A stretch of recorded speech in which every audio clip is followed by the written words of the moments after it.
Hermanos, tengan todos muy buenos días. Que Dios les bendiga. Qué bueno vernos nuevamente. Hoy domingo, día del Señor, día en el cual venimos no con las manos vacías, sino con un corazón agradecido. Dice que cuando vengamos delante del Señor, vengamos siempre con acción de gracias. Y cuando uno viene y se acerca a Dios con acción de gracias, lo hace con alegría, con cántico, con júbilo de corazón. Así que en esta mañana quiero pedirle que nos unamos en la unidad del Espíritu Santo para orar y darle gracias a Dios por este tiempo en el cual nos disponemos a escuchar su palabra. Amén. Cierre sus ojos por un instante.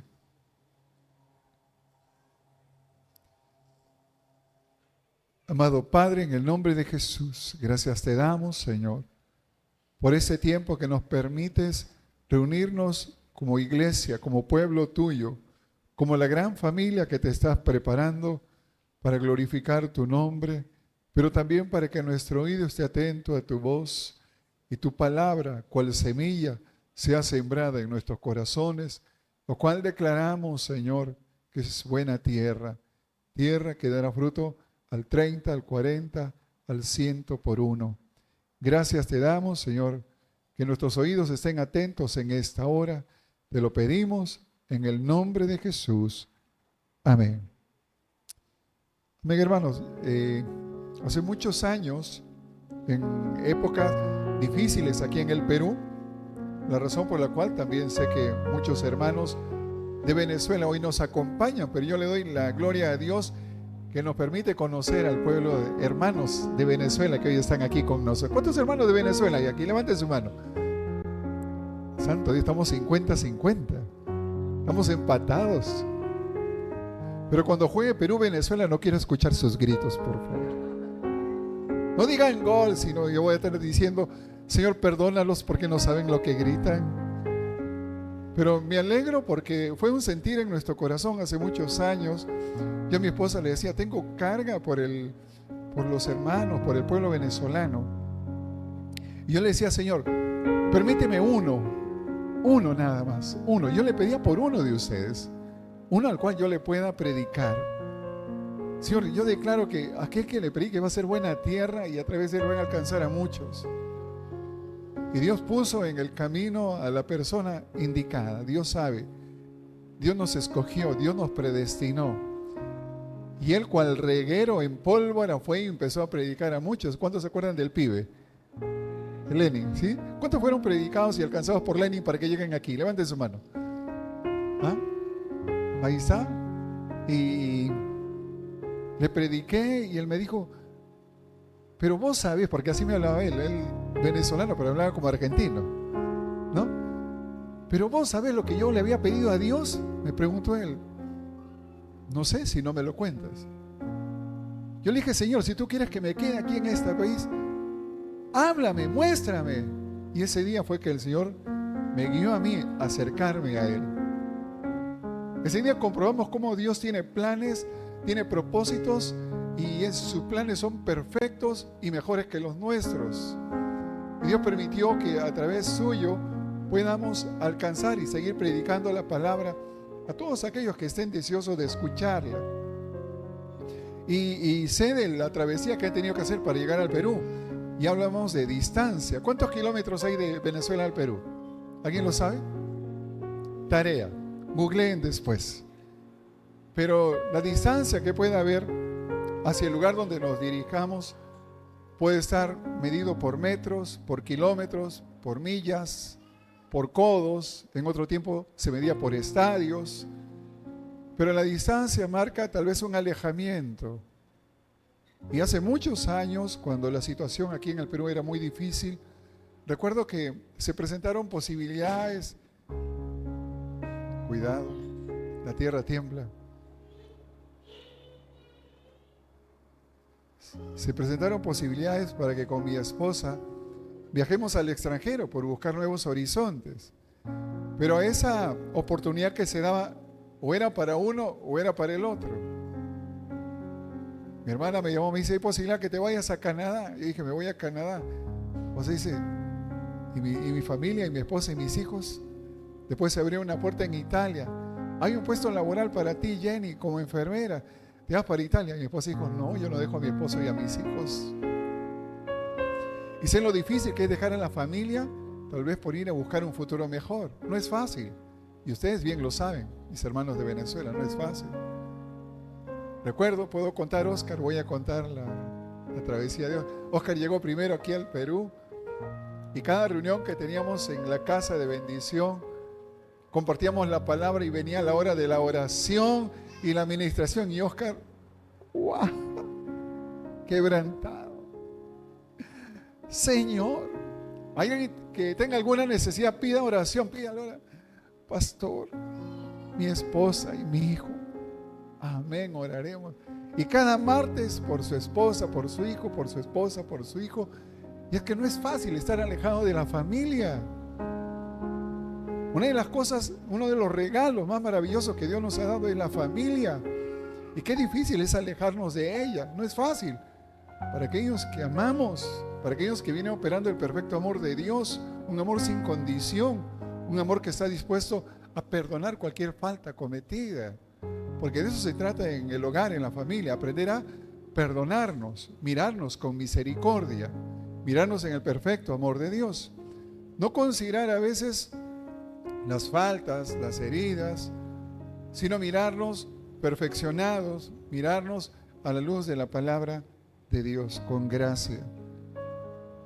Y por eso es que Dios nos manda a nosotros como hijos que permanezcamos siempre, ¿en dónde? A su lado. Díganle al hermano que está al lado suyo, así como estás a mi lado, Dios quiere que estés al lado de Él. ¿Saben qué dijo? ¿Saben lo que dijo el Señor? Porque separados de mí, nada podéis hacer. Y eso lo dijo claramente. O sea que nos conviene estar al lado del Señor, nos conviene estar del lado de Dios, porque ahí sí podemos decir, todo lo puedo en Cristo que me fortalece. No para envalentonarme cuando todo está bien, sino para fortalecerme en medio de las debilidades, de las afrentas, de las dificultades, de las aflicciones, de las necesidades. Es en ese momento que necesitamos las fuerzas de parte del Señor. Y Pedro es un fiel testimonio de aquel hombre que en sus fuerzas pretendía lograrlo todo y él pensaba que nunca me va a pasar nada, siempre voy a estar a tu lado, Señor. Hace poco hablaba de ese pasaje, pero hoy quiero volverlo a tocar, pero en otra dirección. La vez que me tocó hablarlo era, ¿amas a Dios? Aquí, ¿cuántos amamos a Dios? ¿Sí? ¿Cuántos pueden levantar su mano y decir, yo amo a Dios? Amén. Pedro también lo decía. Dice en Marcos 14, versos 29 y 30, entonces Pedro le dijo, porque el Señor ha dicho, todos se van a escandalizar, todos se van a amedrentar, todos van a salir corriendo, porque me van a apresar, voy a pagar el precio, vienen en pos de mí. Y Pedro entonces le dijo, aunque todos se escandalicen, aunque todos huyan, aunque todos se acobarden, yo no. Y le dijo Jesús, de cierto te digo que tú hoy, en esta noche, antes que el gallo haya cantado 2 veces, me negarás 3 veces. Antes que el gallo cante 2 veces, ¿cuántas veces le iba a negar Pedro? 3 veces. Entonces, esto lo dijo Pedro seguro, ¿no? Bueno, Señor, no te voy a refutar, no voy a ir en contra tuya. Tú eres el maestro, pero yo sé que no te voy a negar. Pero sabemos qué es lo que ocurrió luego que apresaron al Señor. ¿Qué pasó con los discípulos?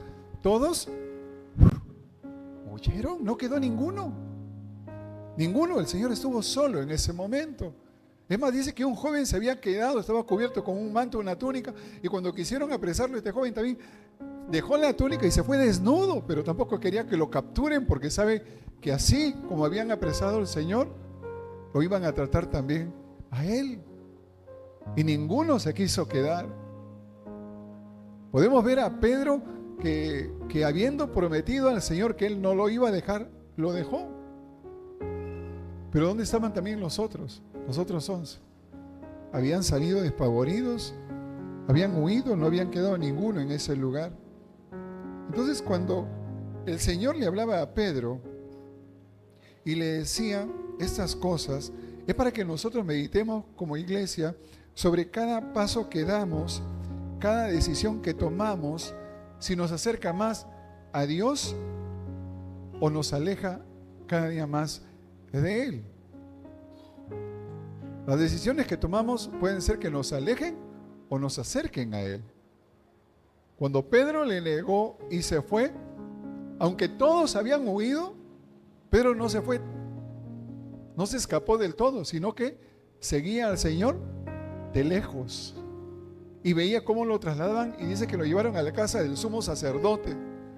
Y cuando estuvo en la casa del sumo sacerdote, Pedro se quedó en el patio porque habían encendido una hoguera y ahí estaban los alguaciles calentándose. Me imagino yo, para que hayan encendido una hoguera una noche fría, como las de Lima, ¿no, hermanos venezolanos? Las noches de Lima son calientes, ahorita son frías.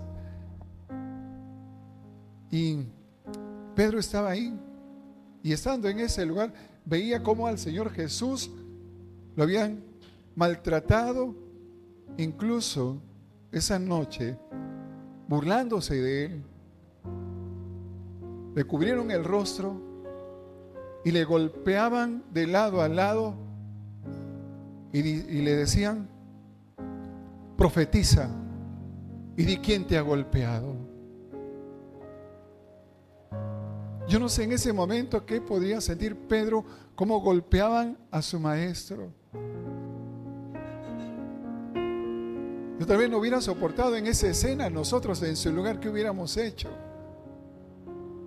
Pedro tenía temor, dice en Marcos 14:54, y Pedro le siguió de lejos hasta dentro del patio del sumo sacerdote, y estaba sentado con los alguaciles calentándose al fuego. Pero veía cómo maltrataban al Señor. Y Pedro es una muestra de cuántas veces hacemos promesas al Señor y cuántas veces dejamos de cumplirlas. Señor, te prometo que a partir de hoy yo voy a caminar a la luz de tu palabra, voy a dejar toda mentira que estuvo en mi boca. Señor, ahora te prometo que el vocabulario perverso se aleja de mi boca de una vez. Y te lo prometo, Señor, ya nunca más voy a hablar nada indebido. Señor, te prometo que ya no voy a maltratar a mi esposa, ni le voy a decir cosas inadecuadas. Señor, te prometo que ahora sí voy a ir todos los domingos a la iglesia. Pero mi promesa va a ir más allá. Te prometo llegar temprano. ¿Cuántos hacen esa promesa ahora? No levantan la mano porque saben que no la van a cumplir, ¿no? Y hacemos promesas, pero no las cumplimos. Y Pedro, al no poder cumplir esa promesa, ¿cómo dice que seguía al Señor? De lejos, de lejos.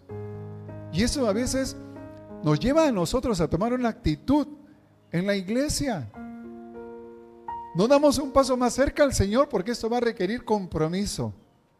No buscamos dar un paso más cerca al llamado porque no vamos a tener el tiempo necesario. Y hay algunos que van más allá todavía. Dice: Señor, como todavía no puedo vencer esta área en mi vida, esta debilidad, mi condición, y te prometo no compartir la cena ni del pan ni del vino hasta que lo cumpla. O sea, ya no solamente no deciden cambiar, sino que encima se abstienen. Eso es lo correcto, abstenerse hasta cambiar. Pero no, como no cambian, ya dejaron de compartir la cena también. ¿Qué es lo que quiere Dios? ¿Que estemos lejos?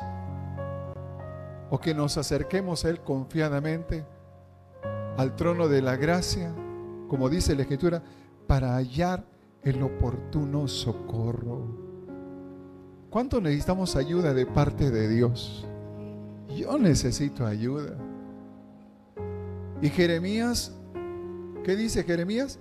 Clama a mí y yo te responderé. A veces nuestra oración no ha llegado al punto de clamor, y el clamor tiene que ver con estar unido cuerpo, alma y espíritu para decirle con la convicción necesaria: Señor, te necesito. Solo no puedo vencer estas áreas en mi vida. Y hoy decido cambiar y recordar las Escrituras. Y algo que tenemos que tener presente es que la única manera de poder fortalecer nuestro espíritu y que nuestra alma se sujete a Él es estar llenos de la palabra de Dios. Recuerde lo que dice la Escritura: no solo de pan vivirá el hombre, sino de toda palabra que sale de la boca de Dios. Amén, iglesia. Amén. Así que así como hoy día usted pudo haber venido bien alimentado, tomó, no sé si su pan con tamal con chicharrón o su arepa, no sé qué ha comido en esta mañana, o quizás alguno está de ayuno porque saben que hoy día va a haber pabellón. No lo sé. Pero así, cuando es necesario el alimento para nuestro cuerpo, tiene que ser la palabra de Dios para nuestro espíritu y nuestra alma. De algo estoy seguro, que cuando nosotros leemos las Escrituras, nos alimentamos de Él, el Espíritu Santo nos recordará, el Espíritu Santo nos guiará por esas sendas de justicia y de verdad. ¿Cuántos dicen amén? Entonces, en Juan 18, verso 25, vamos a ver en el libro de Juan, dice que estaba pues Pedro en pie calentándose y le dijeron: ¿no eres tú de sus discípulos? Él negó y dijo: no lo soy. Uno de los siervos del sumo sacerdote, pariente de aquel a quien Pedro había cortado la oreja, le dijo: ¿no te vi yo en el huerto con él? Mire, ¿quién le reconoció? Un pariente a quien Pedro había cortado la oreja. Yo te vi con él, ya te reconozco. Tú eres. Y Pedro le dijo, Pedro lo negó otra vez, y enseguida, ¿qué dice? Cantó el gallo. Es en ese momento, estando Pedro en el patio, que acontece lo que hace un momento le he parafraseado. Vamos a leerlo. Está en el libro de Marcos, capítulo 14, a partir del verso 65. Recuerde esto: los otros discípulos habían huido. Pedro sabía el compromiso que le había hecho al Señor. Aunque ellos se escandalicen, yo te voy a seguir. Yo estoy dispuesto a morir por ti. Había un compromiso de palabra, pero no se atrevía a dar el otro paso de fe, de valentía, para decir: sí, yo estoy con Él. Él es mi maestro. Porque aún había temor. Dice en ese momento que al Señor apresaron y algunos comenzaron a escupirle y a cubrirle el rostro y a darle de puñetazos y a decirle: profetiza. Y los alguaciles le daban de bofetadas. Estando Pedro abajo en el patio, vino una de las criadas del sumo sacerdote, y cuando vio a Pedro que se calentaba, mirando, le dijo: tú también estabas con Jesús el Nazareno. Mas él negó diciendo: no le conozco, ni sé lo que dices. Y salió a la entrada y cantó el gallo. Y la criada, viéndole otra vez, o sea, la criada lo siguió y dijo: si tú eres. Este es de ellos. Pero él negó otra vez, y poco después los que estaban allí dijeron otra vez a Pedro: verdaderamente tú eres de ellos. ¿Por qué? Porque eres Galileo. Tú no eres de Jerusalén, tú eres Galileo.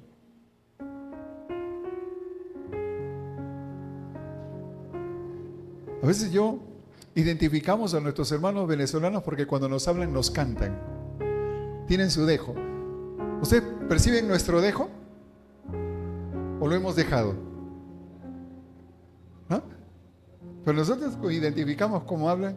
Ya conozco cómo hablan los de Caracas, conozco cómo hablan los de Maracaibo, ¿no? Los maracuchos le dicen, ¿no? Maracuchos, cómo hablan de Maracaibo, que hablan más rápido cantando. Y a Pedro lo reconocieron. Tú no eres de aquí.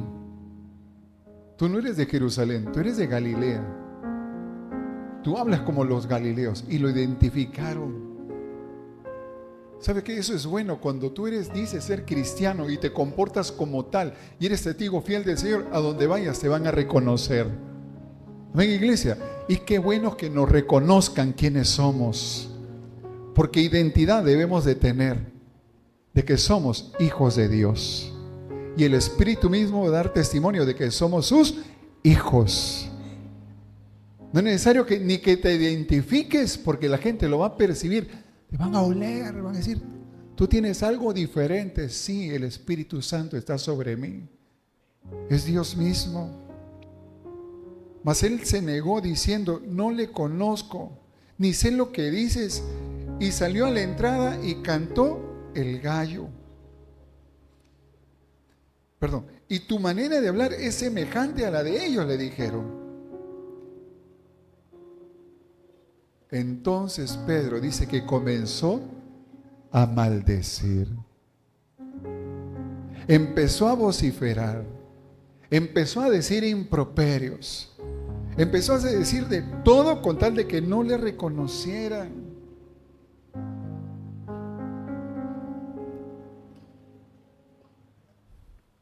Incluso comenzó a jurar diciendo, no conozco a este hombre de quien habláis. Y el gallo cantó la segunda vez. Entonces Pedro se acordó de las palabras que Jesús le había dicho: antes que el gallo cante 2 veces, me negarás 3 veces.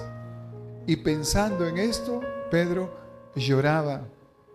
En otro pasaje dice que lloraba amargamente, con amargura de corazón, porque él sabía que le había prometido al Señor que no lo iba a abandonar, pero sin embargo lo negó 3 veces. Y no solamente eso, sino que cuando fue identificado comenzó a maldecir, a negarle. Pero sabemos que Dios tenía un plan para Pedro. ¿Saben qué?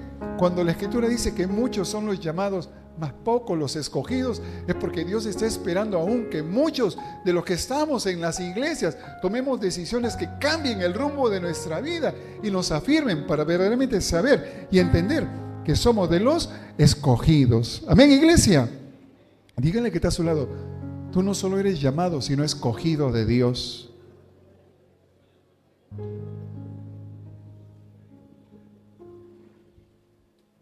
En el libro de Lucas, mire, los evangelios narran este pasaje. No es algo que uno nada más pudo haber visto, sino que es narrado en los 3 evangelios. Dice en el libro de Lucas 22, verso 60, y Pedro dijo: hombre, no sé lo que dices. Y enseguida, mientras él todavía hablaba, el gallo cantó. Entonces, vuelto el Señor, miró a Pedro. Aquí, en este verso, cuando Pedro le niega por segunda vez, dice que el Señor Jesús volteó su rostro para mirar a Pedro. ¿Cuántos saben que el rostro, la mirada del Señor está sobre toda su creación? ¿Cuántos reconocemos que la mirada de Dios está sobre sus hijos? Que el oído del Señor está atento al clamor de su pueblo. El Señor sabía lo que iba a pasar con Pedro.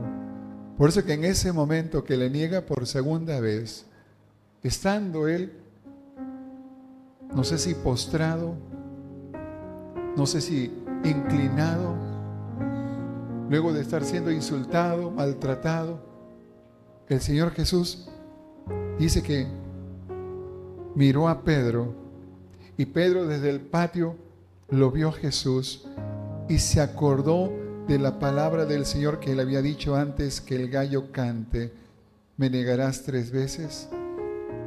salió fuera y lloró amargamente. Y es algo que nosotros tenemos que pensar. ¿Cuántas veces le hemos fallado al Señor? ¿Cuántas veces le prometemos y no cumplimos? Y a veces nos sentimos acusados, pero no acusados de parte de Dios, sino acusados por nuestra propia conciencia. El Espíritu que está en nosotros nos revela que hemos hecho lo malo. Pero cuando Jesús miraba a Pedro, no lo miraba para condenarlo, no que me decías que me ibas a acompañar y ahora te has acobardado y te vas, no. Sino que la mirada del Señor hacia Pedro siempre era con misericordia. Pedro, yo sabía que ibas a pasar esto, pero sé que vas a seguir adelante. Sé que lo que has prometido hoy día no lo ibas a cumplir, pero después ibas a estar dispuesto a pagar el precio. Y yo no sé cuándo será el tiempo para cada uno de nosotros, para que podamos entender con claridad que el llamado que el Señor nos ha hecho es para prepararnos y para enviarnos. La iglesia no debe estar llena de creyentes, sino de discípulos. Amén, iglesia. Creyentes hay muchos. Y la Biblia dice que aún los demonios creen y tiemblan. Y hay creyentes que creen y no tiemblan, ni tus ni mus. Hay que preocuparse ahí. Pero el Señor dijo: id y haced discípulos. Y un discípulo es aquel que está dispuesto a aprender. Un discípulo es aquel que está dispuesto a ser enseñado, a ser corregido, a ser redarguido, a ser guiado, a buscar. El que busca hallará, al que toca se le abrirá. Ese es un verdadero discípulo del Señor, el que reconoce su necesidad del maestro, del buen pastor, del pastor de pastores. La mirada del Señor hacia Pedro no fue una mirada de acusación, sino de misericordia. Y quizás muchos hasta hoy no lo entienden, que Dios nos está mirando y nos sigue mirando con misericordia. Hace un momento cantábamos: aunque no pueda ver, yo sé que tú estás obrando en mi vida. Y sé que cada día vamos a ir fortaleciéndonos, cada día vamos a ir cambiando. Tal vez algunos van a sufrir el cambio así de la noche a la mañana, un cambio total en su vida, y otros van a tener ese proceso por el cual van a ir afirmándose y fortaleciéndose en el Señor. Una vez un joven tomó la palabra y con vehemencia predicaba y pregonaba la salvación a través de Jesucristo. Pero los fariseos no entendían esto, conocedora de las Escrituras, no entendían esto, y terminaron a ese joven apedreándolo, y él murió. Pero este joven, antes de morir, pudo contemplar los cielos abiertos.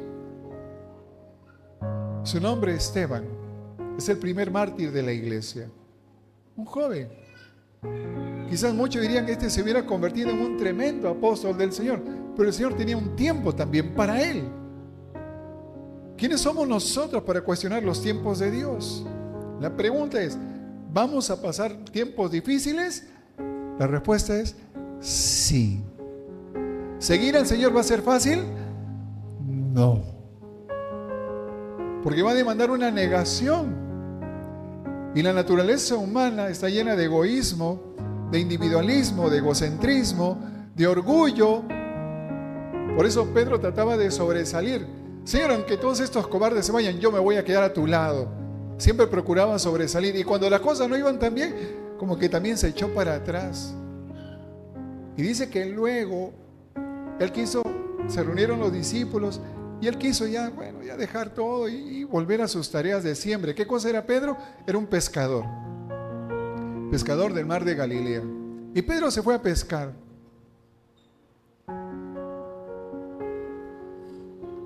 Dice en el libro de Juan, capítulo 21, verso 2 al 10.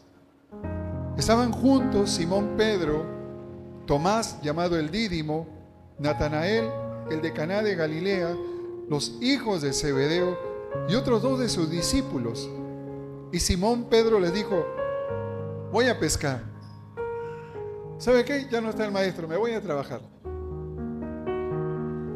El día domingo hay más clientes. Me voy a trabajar, me voy a pescar. Y ese iba a ser su escondite. Yo no sé cuál es el escondite, el lugar donde tú te quieras refugiar para huir de la presencia de Dios. Si es tu trabajo, si es tu familia. Mi hijo estornudó, tengo que quedarme a cuidarlo. Y él necesita de su papá y su mamá. Nos quedamos ahí como pollito, mamá gallina, vamos a calentarlo. Pastor, no podemos ir, nuestro hijo acaba de estornudar. No sé en qué te quieras refugiar o esconder. A Dios nadie le engañó jamás. Dios conoce nuestro corazón. Tengo examen, tengo que estudiar. Ya estamos en la T2, en la T3, en la T4. Va a haber T5, T10, todos los test que quieran. Pero Dios conoce nuestro corazón. Entonces Pedro, ¿qué dijo? Voy a pescar. Ellos le dijeron: vamos nosotros también contigo. Hoy te vas para allá, yo también me voy contigo, eso es bueno. Fueron y entraron en una barca y aquella noche no pescaron nada. Cuando ya iba amaneciendo, se presentó Jesús en la playa, mas los discípulos no sabían que era Jesús. Y les dijo el Señor: hijitos, ¿tienen algo de comer? Le respondieron: no. Él les dijo: echen la red a la derecha de la barca y hallaréis. Entonces le echaron y ya no la podían sacar por la gran cantidad de peces. Entonces dice aquel discípulo a quien Jesús amaba. ¿Quién era? ¿Cómo se llamaba ese discípulo? Juan. Le dijo a Pedro: es el Señor. Pedro, es el Señor. Entonces Simón Pedro, cuando oyó que era el Señor, se ciñó la ropa, se puso todo porque se había despojado de ella para pescar y se echó al mar. Y los otros discípulos vinieron con la barca arrastrando la red de peces, pues no distaban de tierra sino como 200 codos. Y al descender a tierra vieron brasas puestas y un pez encima de ellas y pan. Jesús ya había preparado todo. Jesús había listado el fuego y el pan, el alimento, y había un pez, dice. Y Jesús le dijo: traed de los peces que habéis pescado. Pedro se trató de esconder, pero sin embargo Jesús fue al encuentro de ellos. Por eso no importa el lugar donde tú quieras ir, no importa qué pretexto quieras presentarle al Señor, cuál sea tu excusa, no sé. Pero el Señor te llamó y no se equivocó. El Señor llamó a Pedro. Y cuando el Señor fue aprehendido, muerto, fue crucificado y muerto, ¿qué hizo Pedro? Quiso volver a sus labores cotidianas. Se había olvidado muy fácilmente quién lo había llamado.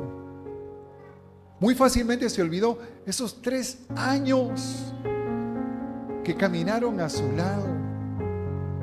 Y en todo momento el Señor le había revelado el plan del reino de Dios. Muchos aún siguen pensando: Señor, cuando esté en tu reino, ¿qué dijo el Señor? El reino de los cielos se ha acercado. ¿Cuánto vivimos en el reino de Dios en esta hora? ¿Saben por qué vivimos el reino de Dios? Porque Él es quien reina ahora en nuestra vida. Amén, iglesia. Díganle al que está a su lado: yo tengo un rey. Con dinero y sin dinero voy a seguir a mi rey. Usted ya no es el rey. ¿Amén, iglesia?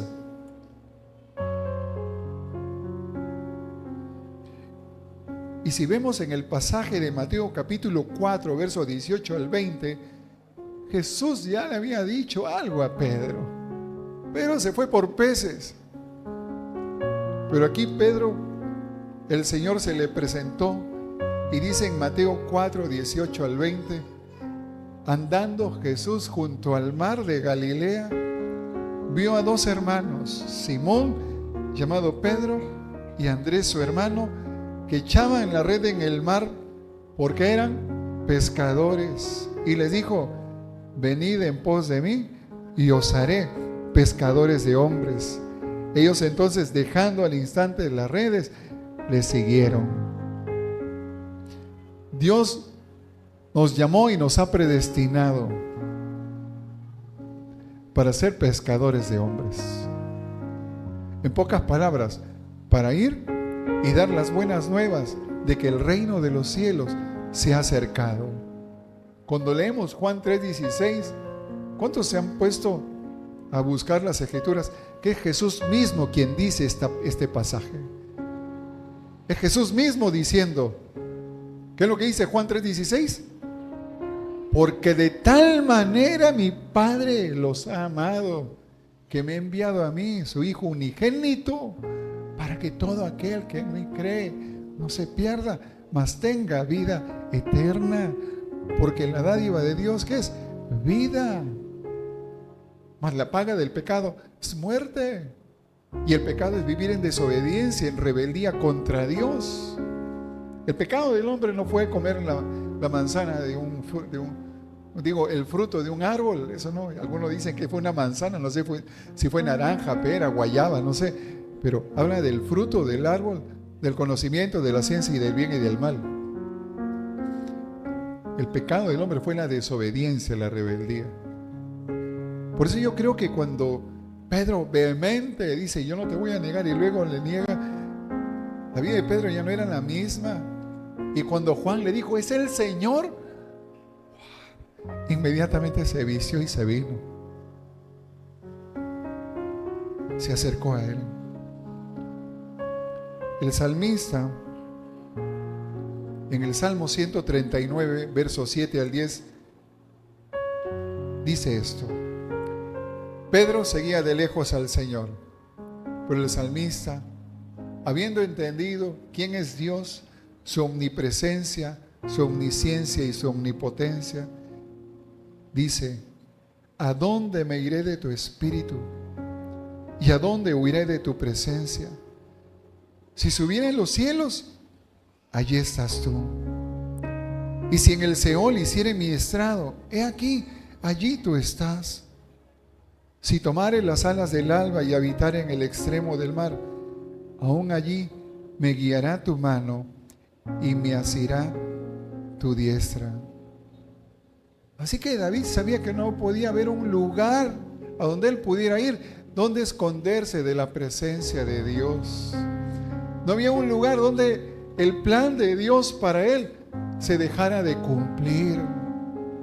Aún en el tiempo de aflicción, de amargura, de persecución, de muerte, respiraba David. Él sabía que, Señor, en todo lugar estás tú.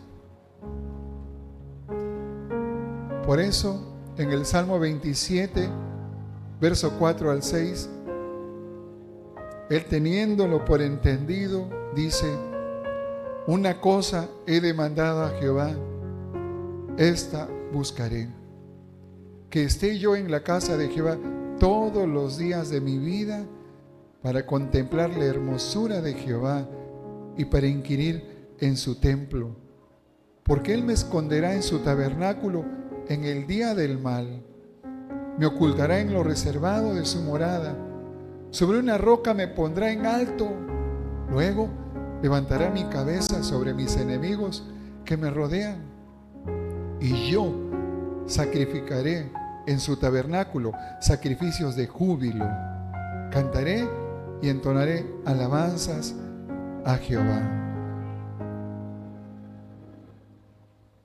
En otro pasaje, Pedro, en el libro de Marcos, verso 26, capítulo 26, 35, Pedro le dijo, aunque me sea necesario morir contigo, no te negaré.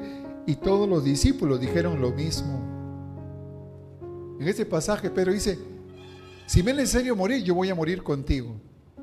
Y como Pedro dijo eso, los demás que dijeron, amén, nosotros también. Y fueron los primeros que se fueron corriendo. Ahora, ¿el Señor sabe que nos vamos a equivocar? Sí. ¿El Señor sabe que le íbamos a fallar? Sí. Pero el Señor aún espera que nosotros sigamos siendo perfeccionados. También. Porque el Señor es misericordioso. Recuerda esto. La mirada de Jesús hacia Pedro no fue de acusación, sino fue de misericordia. Yo creo que en ese momento, si Jesús hubiera estado más cerca a Pedro y le hubiera hablado, Pedro, te lo advertí, te dije que me ibas a negar, pero también sé que cuando venga el Espíritu ibas a recibir poder y me predicarás a todo lugar donde tú vayas. Y es más, Pedro, vas a morir por mí. Y eso fue lo que ocurrió después. Pedro fue crucificado y él no fue digno de decir, no me merezco morir como mi maestro. Si me crucifican, crucifíquenme de cabeza. Y así murió el apóstol Pedro. La pregunta es, ¿cuántos en esta mañana queremos hacer un compromiso real con el Señor? Señor, yo sé que esto está mal en mi vida y hoy prometo de corazón cambiar, dejarlo. Señor, cubro mis ojos en santidad, que lo que mire sea digno de ser llamado con honra. Señor, bendice el trabajo de mis manos, porque si antes robaba, ya no voy a robar más. Señor, hoy bendigo mis labios para que de ellos salgan palabras de bendición y solamente sean los dichos de mi boca como agua dulce y no como agua amarga, que ya no ofenda a nadie y sobre todo a los de mi familia, a los de mi hogar. Prometo honrar mi palabra, cumplirla. Cuán importante es cumplir la palabra que damos, porque hoy en este tiempo la palabra de uno no cuenta. Hoy vivimos en tiempos en los cuales papelito manda y con notario y con todo, ¿no? Y con huella digital y con escaneo ocular y todo, y aún así no se cumple. Pero como hijos de Dios tenemos que aprender a cumplir nuestra palabra. Amén, iglesia. Amén. Tenemos que ser hombres y mujeres que honren la palabra comprometida. Y aunque en su momento Pedro no lo cumplió, pero después, cuando el Espíritu Santo vino sobre él, pudo cumplir su promesa. Hoy tenemos este regalo maravilloso. El Espíritu Santo está en nosotros. Así que si alguno es débil, la Escritura dice, diga el débil, fuerte soy. Así que si en esta mañana alguien quiere hacer una promesa que tal vez hasta ahora no cumplió con el Señor, este sea el tiempo que diga, Señor, hoy me comprometo a cumplirla. Que sea tu Espíritu Santo sellando este compromiso hoy contigo. Amén.